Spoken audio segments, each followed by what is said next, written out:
অসাম্প্রদায়িক সমাজ গড়তে সামাজিক আন্দোলন প্রয়োজন বলে মন্তব্য করেছেন ভূমিমন্ত্রী নারায়ণ চন্দ্র চন্দ। বলেন, প্রধানমন্ত্রী আন্তরিক হলেও ধর্মান্ধরা দেশকে পিছিয়ে দেওয়ার চেষ্টা চালাচ্ছে। শুক্রবার বিকেলে জাতীয় প্রেস ক্লাবের তফাজ্জল হোসেন মানিক মিয়া মিলনায়তনে হিন্দু বৌদ্ধ খ্রিস্টান ঐক্য পরিষদের ৩৬তম প্রতিষ্ঠা বার্ষিকীর আলোচনা সভায় তিনি এসব কথা বলেন। মন্ত্রী বলেন, ৭৫ পরবর্তী মৌলবাদের প্রভাব এখনও দমানো যায়নি। বিরোধী দলগুলোর সমালোচনা করে নারায়ণ চন্দ্র চন্দ বলেন, নির্বাচন বিতর্কিত করার চেষ্টাকারীরা সবসময় সাম্প্রদায়িকতা ছড়ায়।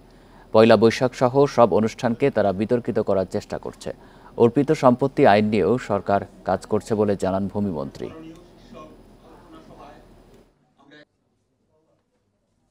এই পরিস্থিতি হচ্ছে যে আজকে সমাজটাকে পিছিয়ে নিয়ে যাচ্ছে ধর্মান্ধ যারা, সকল প্রগতিশীল চিন্তা যারা রয়েছেন এবং যারা বিশেষ করে বুদ্ধিজীবী, তাদের সরকারের সমালোচনা তারা করবেন, ঠিকই আছে, অসুবিধা নাই।